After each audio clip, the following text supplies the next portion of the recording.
उपलब्धि को इसका श्रेय किसको देंगे? जो मैंने ये डेवलप किया है इसके रिलेटेड, ये ऑफ कोर्स मेरे पेरेंट्स और जो आईआईटी मद्रास से मैंने कोर्स किया, तो इन सब की मदद से ही मैं इसको डेवलप कर पाया हूँ। इसको कितना वक्त लगा रिसर्च करने के लिए? कैसे आपके थॉट में ये आया कि ये बनाना जरूरी है? इसको अप्रॉक्सीमेटली 5 से 6 महीने का वक्त लगा है इसको पूरा डेवलप करने के लिए। एंड इसका मेरे दिमाग में कैसे आया कि मैं पहले भी वोटिंग से और पॉलिटिक्स से कनेक्टेड था।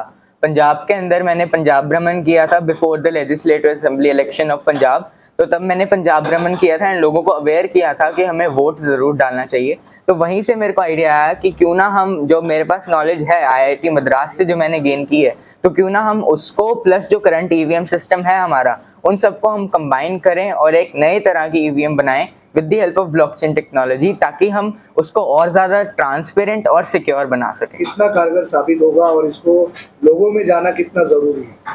लोगों में इसका जाना बहुत ज़्यादा ज़रूरी है। एंड जितना हम बात करें कि ईसीआई इसको एक्सेप्ट करेगा या नहीं, तो उनको ये तो हमें नहीं पता कि वो करेंगे, पर उनको ज़रूर करना चाहिए, क्योंकि आफ्टर ऑल ये अच्छा ही है। जो हमारे देश में फ़िलहाल जितने भी सवाल खड़े किए जाते हैं, तो उन सबको ख़त्म करने के लिए यहाँ पर ब्लॉकचेन की इंटीग्रेशन काफ़ी ज़्यादा मदद करेगी। चुनाव आयोग जो है, चुनाव आयोग भारत का, उनसे क्या अपील करना चाहिए?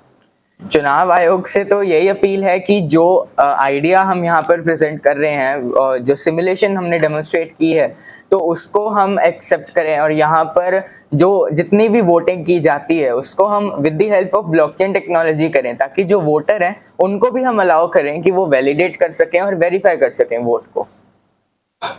ओनली वन, क्योंकि एक ही कंप्यूटर के ऊपर हमारा रिकॉर्ड पड़ा हुआ है। जो ब्लॉकचेन टेक्नोलॉजी है ना सर, इन्विटेशन पर यहाँ पर आए और यहाँ पर उपस्थित हैं, तो आप सबका हार्दिक अभिनंदन और धन्यवाद।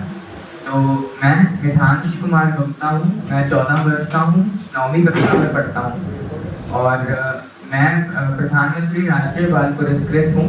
मैं वर्ल्ड रिकॉर्ड होल्डर और एक नेशनल रिकॉर्ड होल्डर हूँ in the age of 9 years as the youngest web developer, as the youngest corona warrior. तो ये कुछ मेरी उपलब्धियाँ हैं। इसके अलावा आज ये मेरी सेकंड विजिट है मुंबई के अंदर।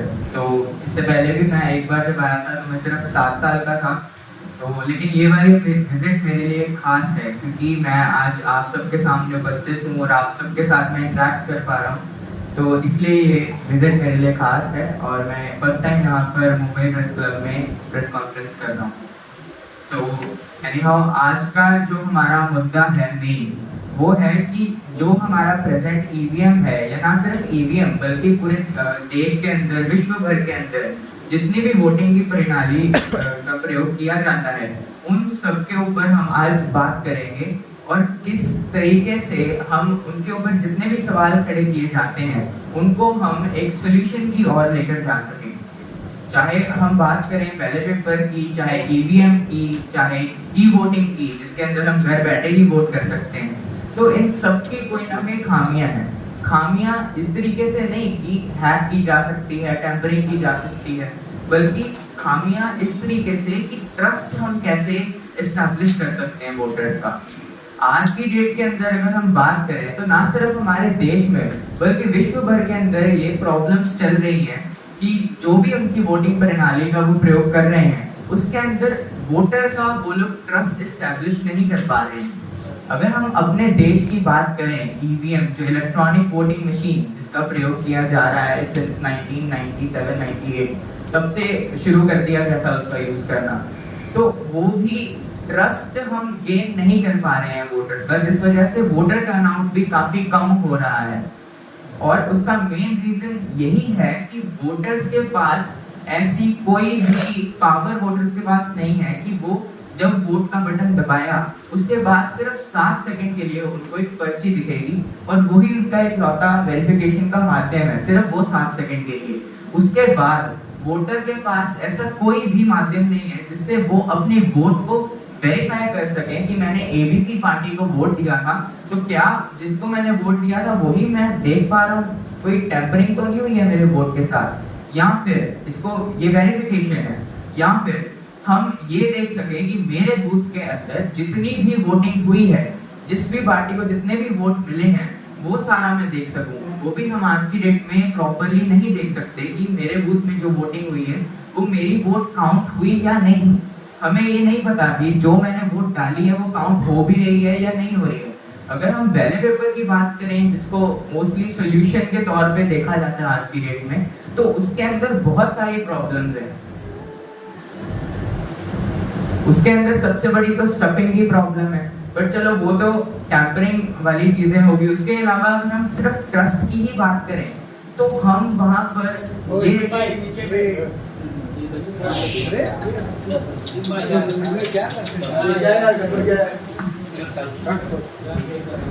तो हम ये नहीं देख सकते वहां पे कि मेरा वोट काउंट हुआ है या नहीं। अभी कई लोग क्या करते हैं, जैसे बैलेट पेपर में जब हम स्टैंप लगाते हैं तो अगर हल्का सा भी इधर उधर वो हो गया तो आपका वोट नहीं काउंट होगा, वो इनवैलिड काउंट होगा। अभी भी जो इलेक्शन जनरल इलेक्शन हुए थे तो उसके अंदर जो पोस्टल बैलेट्स आए थे उसके अंदर भी कितने सारे बैलेट तो इनवैलिड ही हो गए। तो वोट करने का फायदा क्या हुआ अगर मेरा वोट काउंट ही नहीं हुआ। तो यही चीज को सॉल्व करने के लिए आज हम ये आपके सामने उपस्थित कर रहे हैं। ये जो ब्लॉकचेन टेक्नोलॉजी के बारे में आपने सबने जरूर सुना होगा। ब्लॉकचेन के बारे में नहीं सुना तो एटलीस्ट बिटकॉइन के बारे में जरूर आप सबने सुना होगा। तो बिटकॉइन तो सिर्फ एक, जैसे हम बात करते हैं ब्लॉकचेन की तो सबको लगता है कि ब्लॉकचेन का मतलब है बिटकॉइन, पर नहीं, ब्लॉकचेन एक समुंदर है और बिटकॉइन सिर्फ उसकी एक बूंद है। और वैसे ही ब्लॉकचेन का दूसरा यूज हम आज यहाँ पर आपके प्रेजेंट करेंगे, जो कि है ईवीएम, जो करंट हमारा ईवीएम का सिस्टम है प्लस जो ब्लॉकचेन टेक्नोलॉजी है। अब ब्लॉकचेन टेक्नोलॉजी में क्या होता है कि जो भी हमारे पास जितना भी डेटा स्टोर होता है ये 100% गारंटी होती है कि इसको टैम्पर करना नेक्स्ट टू इम्पॉसिबल है। आफ्टर ऑल इम्पॉसिबल तो कुछ भी नहीं है, पर नेक्स्ट टू इम्पॉसिबल तो हम जरूर बना सकते हैं ना अपने सिस्टम को। तो वही हम आज आपके सामने दिखाएंगे कि ईवीएम को किस तरीके से हम कर सकते हैं। क्योंकि इसकी नीड क्या है कि अब हम अपने रोजमर्रा के जीवन में अगर हम एक सुपरमार्केट में जाते हैं, वहां से कोई कुछ सामान खरीदते हैं, उसके लिए हमारे को एक रिसिप्ट मिलती है, एक बिल मिलता है, जो कि कस्टमर की सेटिस्फैक्शन है कि हाँ मैंने ये 5 आइटम खरीदी थी और मुझे इन 5 आइटम के ही मुझे चार्ज किया गया है, मेरे से इतने ही पैसे लिए गए हैं। तो वो आपको एक बिल, एक रिसिप्ट दी जाती है। अगर आप किसी पेट्रोल पंप पर जाते हैं वहां पे भी आपको रिसिप्ट मिलती है।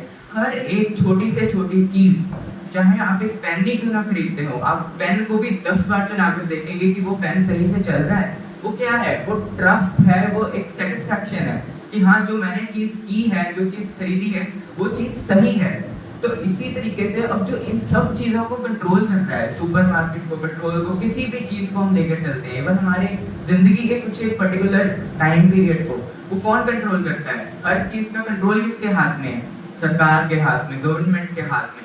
लेकिन जब हम गवर्नमेंट को चुनने की बारी आती है, जब हम वोट करते हैं, तब हमारे को ऐसा कोई बिल या कोई रिसिप्ट कुछ नहीं दिया जाता। हमारे हाथ पे बस एक निशान लगा दिया जाता है, पर उससे हमें सिर्फ इतना पता है हमने वोट डाली, पर किसको डाली थी ये हम कभी भी पता नहीं लगा सकते।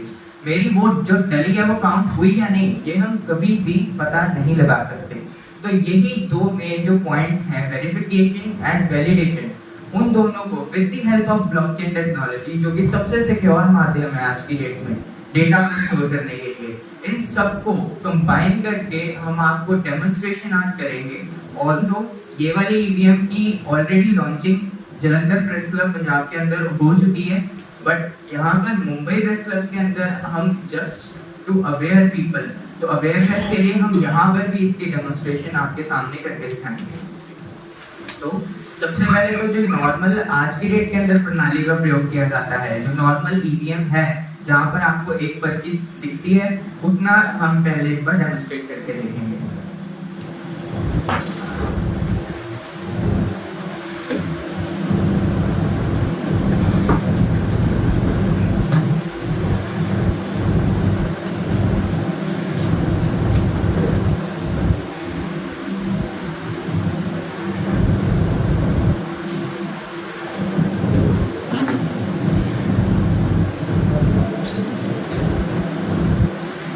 तो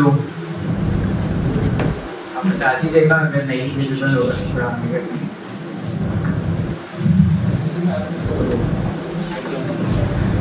ये हमारा जो करंट ईवीएम है फिलहाल जो हमारे देश में जिसका प्रयोग किया जाता है, अभी जनरल इलेक्शन इसी के माध्यम से हुए थे, तो ये उसकी सिमुलेशन है। यहाँ पर आप देख सकते हैं कि ये है इसको बोला जाता है कंट्रोल यूनिट, या फिर ईवीएम को कंट्रोल, जो इसका ब्रेन है ईवीएम का, जहाँ पे वोट्स को स्टोर किया जाता है, वो है ये कंट्रोल यूनिट यानी सीयू। ये है वीवीपैट, जो कि 2019 के अंदर ऐड किया गया था ताकि वोटर्स को हम एक वेरीफाई करने का तरीका दिखा सकें कि उन्होंने जिसको वोट डाली है वही मशीन के अंदर सिग्नल गया है और उसी की पर्ची प्रिंट होगी। ठीक है, ठीक है, तो ये है वीवीपैट और ये है बैलेटिंग यूनिट यानी बीयू, जहाँ पर आप वोट डालते हैं। अब यहाँ पर सबसे पहले वहाँ पर जो प्रिसाइडिंग ऑफिसर होता है वो बैलेट बटन को प्रेस करता है, जैसे कि यहाँ पर करेंगे। अब यहाँ पर एक बीप की साउंड आती है और ये दोनों मशीन्स वीवीपैट और बैलेटिंग यूनिट ये दोनों एक्टिवेट हो जाते हैं।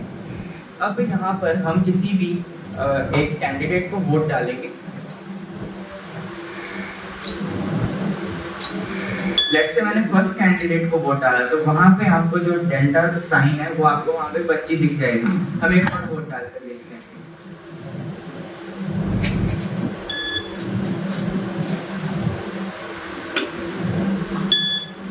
अभी मैंने थर्ड कैंडिडेट को डाला था तो वो एग्जैक्ट सेम वहां पर पर्ची दिख गई।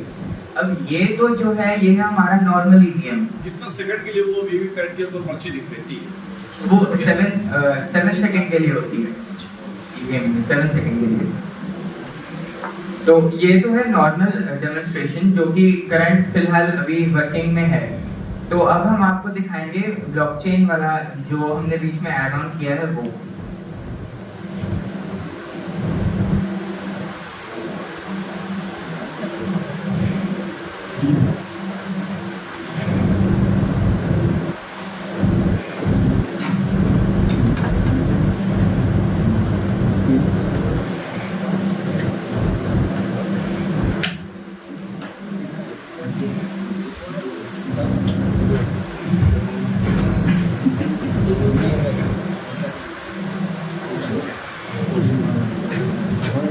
सकते हैं जो न्यू एडिशन है ब्लॉकचेन की जो हमने इंटीग्रेट की है, तो इस लैपटॉप को हम बोलकर चल रहे हैं डीवीवीपैट, ठीक है, डिसेंट्रलाइज्ड वीवीपैट। इसके अंदर अब 2 यूनिट्स हम इंक्लूड करेंगे बजाय सिर्फ एक के, यानी जो पहले सिर्फ वीवीपैट था।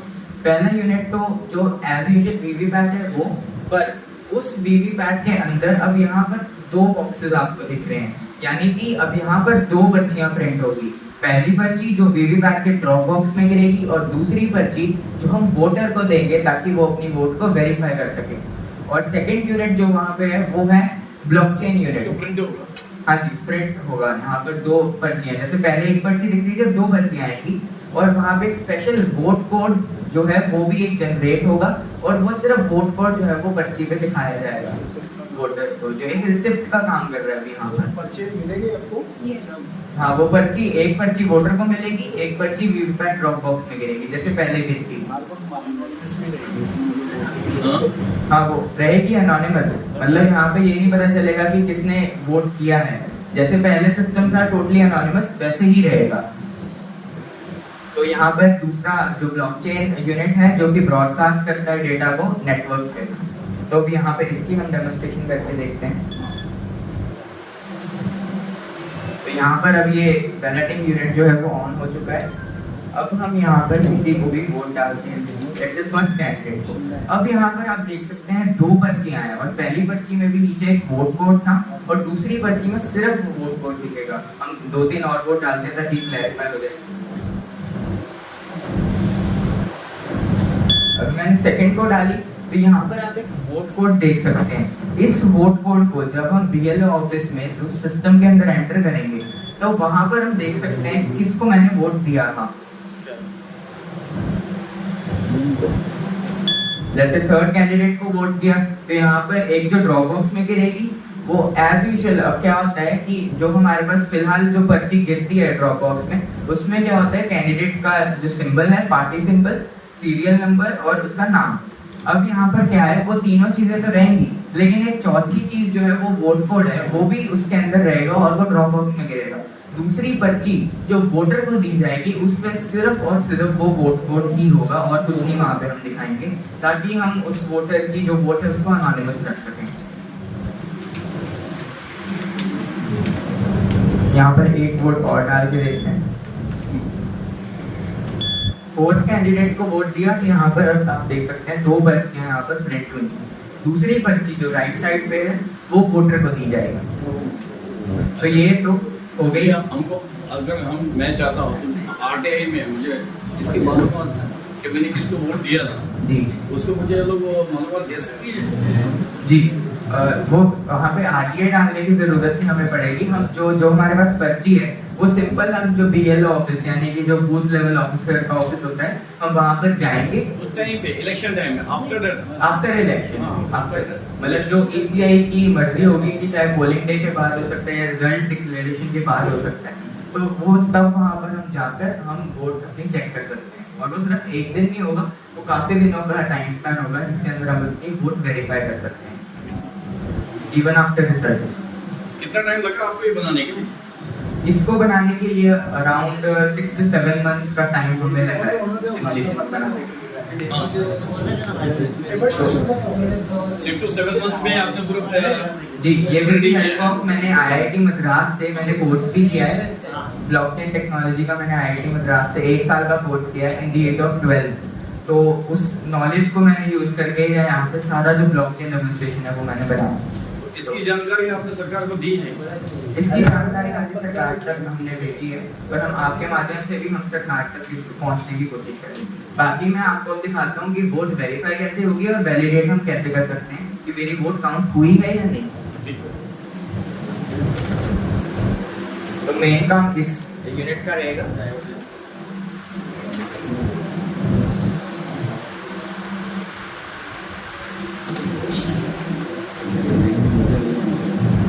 यहाँ पर अभी आप देख सकते हैं कि ये पूरा रिकॉर्ड है वोट्स का। मैंने 4 वोट डाली थी, 1st, 2nd, 3rd, 4th, चारों कैंडिडेट को 1-1 वोट दिया था।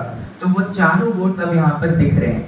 अब हम यहाँ जैसे फिलहाल के लिए ताकि टाइम हम थोड़ा सेव कर सकें, तो यहीं पे मैंने वोट कोड का भी मैंने एक सिस्टम बनाया है। तो हम वहीं से कॉपी करके एक बार पेस्ट करके देखेंगे कि मेरी जो वोट थी वही उसको गई है या नहीं।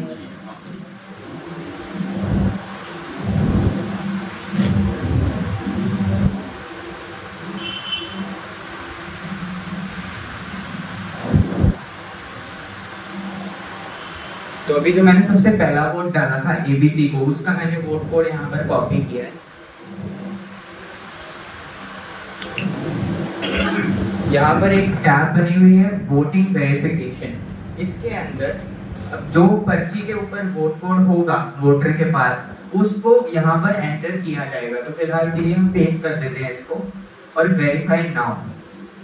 अब यहाँ पर एग्जैक्ट सेम पर्ची जो वीवीपैट के ड्रॉप बॉक्स में पड़ी है, वो एग्जैक्ट सेम पर्ची यहाँ पर वोटर को हम दिखाएंगे कि ये की जिसको आपने वोट डाली थी, आप चेक कीजिए आपने यही रिकॉर्ड वहाँ पे आ रहा है या कुछ चेंजेस है। तो ये एक वेरिफिकेशन का माध्यम है कि अब वोटर के पास एक वोट कोड है, वो सिंपली बीएलओ ऑफिस जाएगा और वहाँ पे जब भी वो जाना चाहे तब वो वहाँ पे जाकर वोट कोड अपना एंटर करेंगे और उनको एग्जैक्ट सेम पर्ची जो वहाँ पर गिरी हुई है वीवीपैट के ड्रॉप बॉक्स में, वो सेम वहाँ पर उनको डिस्प्ले हो जाएगी।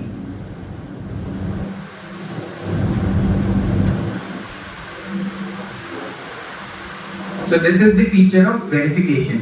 अब हम बात करते हैं वैलिडेशन की कि मेरा वोट काउंट हुआ या नहीं। तो वो कैसे पता लगेगा कि जितनी भी टोटल वोट्स हैं उनके अंदर कोई बदलाव तो नहीं है, जितनी वोट कास्ट हुई हैं, तो वो सारा कुछ भी वहाँ पर बीएलओ ऑफिसर को दिखाना पड़ेगा। तो यहाँ पर जो पूरा रिकॉर्ड है एक बूथ का, वो यहाँ पर दिखाया जाएगा, पार्टी वाइज यहाँ पर दिखाया जा रहा है। उसके अलावा यहाँ पर जो पूरी लिस्ट है वोट्स की, वो भी हम उस वोटर को वेरीफाई करवा सकते हैं। इवन हमारे पास ये भी ऑप्शन बीएलओ ऑफिसर के पास होगी कि अगर वोटर चाहे तो उनको हम टाइम एनालिसिस भी दिखा सकते हैं कि किस टाइम पर कौन सी वोट कास्ट की गई थी। तो ये 100% क्लैरिफाई हो जाएगा वोटर के लिए कि हाँ, मतलब जब वोटिंग स्टार्ट हुई थी और जब वोटिंग एंड हुई तभी उसी टाइम पीरियड के बीच में वोट हुई है। उसके अलावा ना पहले ना बाद में कोई वोटिंग की गई है, ना कोई छेड़छाड़ की गई। तो ये दोनों पॉइंट्स यहाँ पर क्लैरिफाई हो जाते हैं। उसके अलावा अब ये तो हो गई ट्रांसपेरेंसी यानी कि वेरिफिकेशन और वैलिडेशन, पर जो हमारा मेजर एक और पॉइंट है वो है सिक्योरिटी और जो एनोनिमिटी हो गई। और जो मैं बात कर रहा हूँ ब्लॉकचेन टेक्नोलॉजी, तो वो यहाँ पर कैसे काम करेगी हम वो भी आपको यहाँ पर डेमोन्स्ट्रेट करेंगे। तो यहाँ पर हम जाते हैं वापस जितने भी वोट्स पड़ी हुई हैं उसकी लिस्ट में। अब ब्लॉकचेन टेक्नोलॉजी कैसे काम करती है, जितनी भी लेट्स से 300 वोट पड़ी तो वो 300 वोट एक दूसरे पर डिपेंडेंट होंगी, और अगर लेट्स से मैं 200 वोट को चेंज करने की कोशिश करता हूँ तो उसके बाद वाली जितनी भी 100 वोट्स हैं वो सारी इनवैलिड हो जाएंगी। इनवैलिड इन द सेंस वहां पर एक रेड फ्लैग आएगा कि यहाँ पर कोई छेड़छाड़ करने की कोशिश की गई है। तो यहाँ पर लेट्स से अभी 4 वोट्स हैं तो मैं सेकंड वोट के अंदर कुछ चेंज करता हूँ। यहाँ पर टेम्परेरीली चेंज का डेमोन्स्ट्रेशन के लिए ऑप्शन बनाया हुआ है। तो बाय डिफॉल्ट ने DEF पार्टी को वोट दिया था, लेकिन इसको हम चेंज करके ABC कर देंगे।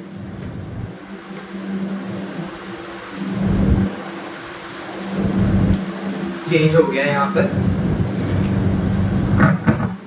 और अब आप देख सकते हैं कि सेकंड वोट जो थी, सेकंड वोट पे मैंने छेड़छाड़ करने की कोशिश की थी, तो सेकंड, थर्ड और फोर्थ ये सारी रेड हो गई हैं वहां पर।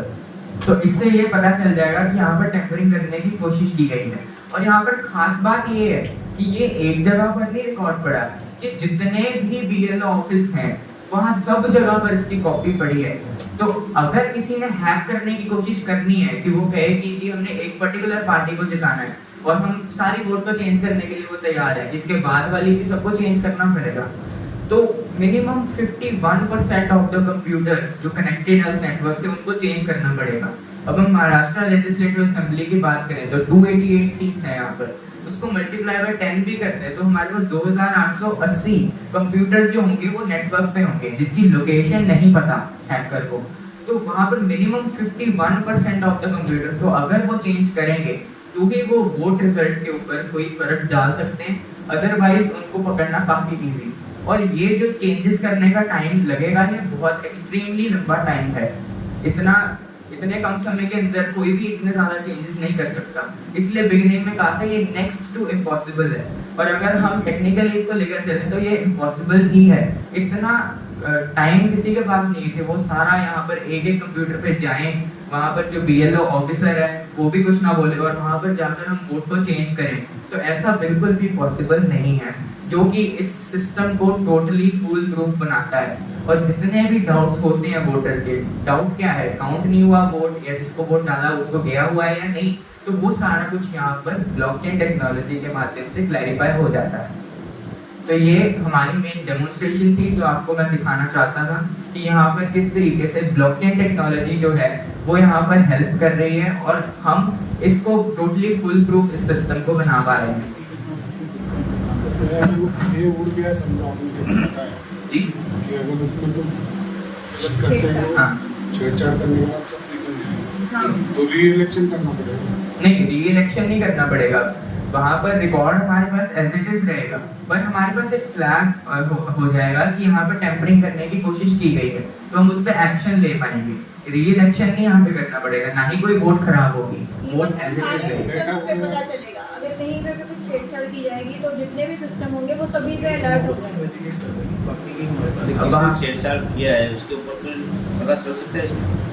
ऐसे वहाँ पर वो जरूर पता चल सकता है अगर कोई रिमोटली इस पे करने की कोशिश कर रहा है, पर हमारे पास अब जैसे सर ने बात की थी कि री इलेक्शन करना पड़ेगा या नहीं, तो वो करने की जरूरत नहीं है, क्योंकि जैसे मैंने बताया कि 2880 कंप्यूटर हम लेके चल रहे हैं, तो सिर्फ एक कंप्यूटर पे चेंज हुआ है, उसके अलावा जितने भी कंप्यूटर हैं वहाँ पे वो पूरा वोट डेटा इंटैक्ट है, तो वहाँ से वो रिजल्ट हम पता लगा सकते हैं। इसलिए वोट रिजेक्ट हुए हैं जी, जो वोट रिजेक्ट हुए छेड़छाड़ के बाद वो काउंट हो जाएंगे वो हाँ जी, क्योंकि जैसे हम BLO की बात कर रहे हैं, उस पर्टिकुलर नोड उस कंप्यूटर के डेटा को सिर्फ हमने रिजेक्ट किया है, ना कि पूरे नेटवर्क को।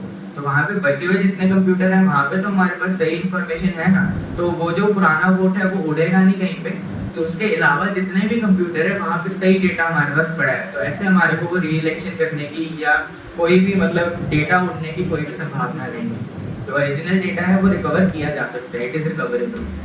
मोबाइल से इसको किस तरह से कनेक्ट करता है?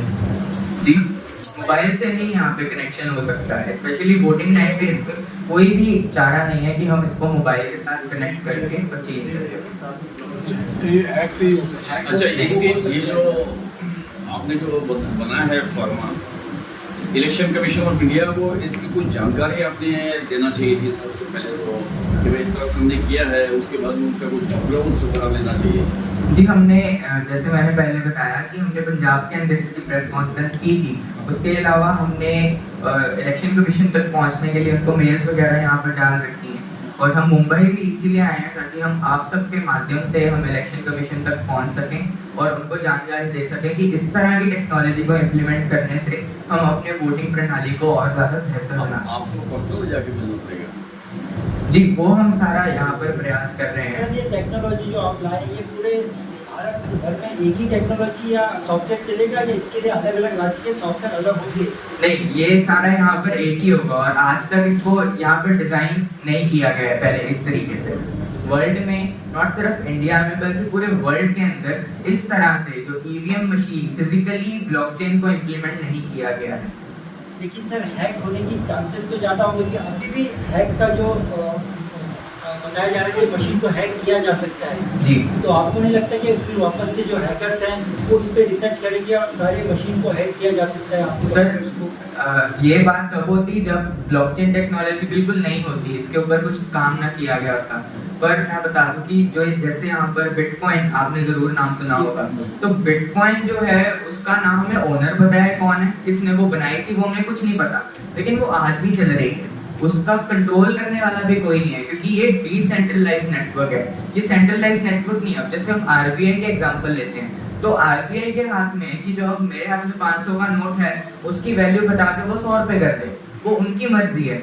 लेकिन ब्लॉकचेन के केस के अंदर कोई ओनर नहीं होता है, इसलिए ब्लॉकचेन को कहा जाता है कि nobody owns it and everybody owns it, यानी कि जो भी नेटवर्क से कनेक्टेड है वो सब ही इसका ओनर है। और यहाँ पर कोई एक सेंट्रल अथॉरिटी नहीं है जो इस चीज को पता लगा सकती है कि यहाँ पर कैसे होगा या क्या नहीं होगा, वो हैकिंग वगैरह। और जो बिटकॉइन की अगर बात करें तो यहाँ पर कोई सेंट्रल अथॉरिटी नहीं है कि उसकी कोई वहाँ पर प्राइस चेंज कर सके या कुछ भी चेंज कर सके।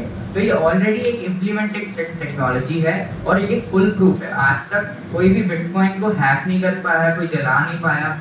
जो अगर किसी से मिस्टेक हुई है तो वो ओनर ने खुद ही किया उस बिटकॉइन के। मितांश, अभी तो आपकी उम्र जो है 13 ईयर्स है, 14 ईयर्स।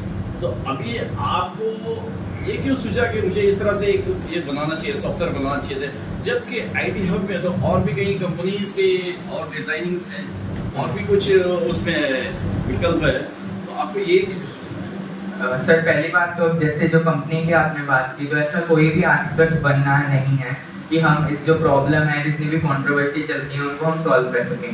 और दूसरी बात, मेरे को आइडिया कैसे आया कि मैं पॉलिटिक्स से पहले भी काफ़ी कनेक्टेड रहा हूँ। जैसे पंजाब के अंदर जब पंजाब के लेजिस्लेटिव असेंबली के इलेक्शंस थे 2022 में, उस टाइम पे भी मैंने पूरे पंजाब में भ्रमण किया था। 23 जो डिस्ट्रिक्ट्स हैं वहाँ पर हर डिस्ट्रिक्ट में जाकर मैंने वहाँ पे वोटिंग अवेयरनेस दी थी कि हमें वोट जरूर डालना चाहिए और हमें उसको व्यर्थ नहीं करना चाहिए। तो इसलिए मैं ऑलरेडी वोटिंग के साथ कनेक्टेड था और मैंने सोचा कि क्यों ना जितने भी सवाल लोगों के खड़े होते हैं उनको हम सॉल्व करें। तो मैंने ऑलरेडी नॉलेज गेन की हुई थी ब्लॉकचेन टेक्नोलॉजी की, जो कि एक फुल प्रूफ टेक्नोलॉजी है। तो क्यों ना हम जो करंट ईवीएम सिस्टम है प्लस जो मेरी नॉलेज है उसको हम कंबाइन करें और हम अपने देश के लिए एक बेटर, ना कि सिर्फ देश के लिए बल्कि पूरे विश्व के लिए एक बेटर वोटिंग प्रणाली का हम वहाँ पे विकसित कर सकें। तो ये सब बनाने के लिए आपको 7 महीने का टाइम लगा है? जी, ये सब बनाने के लिए आपको 7 महीने का टाइम लगा? जी, इतना टाइम हमें लगा है ये सब डेवलप, सिमुलेशन पूरी तैयार करने के लिए। आपकी उम्र पढ़ने की है, आपने वोट अभी तक किया नहीं है, लेकिन मतदाता को जो लोग मतदान करते हैं उन लोगों को आप ये बता रहे हैं, कैसे विश्वास रखेंगे लोग आप? ये पहली बात। सर, विश्वास का तो ऐसे है ना कि अब मान लो मैंने वोट तो चलो नहीं किया है, लेकिन एज अ चाइल्ड अब आफ्टर ऑल गवर्नमेंट भी ऐसा तो नहीं है ना कि सिर्फ आप सब अब एडल्ट हैं तो सिर्फ आपकी लाइफ पे ही वो कंट्रोल करते हैं।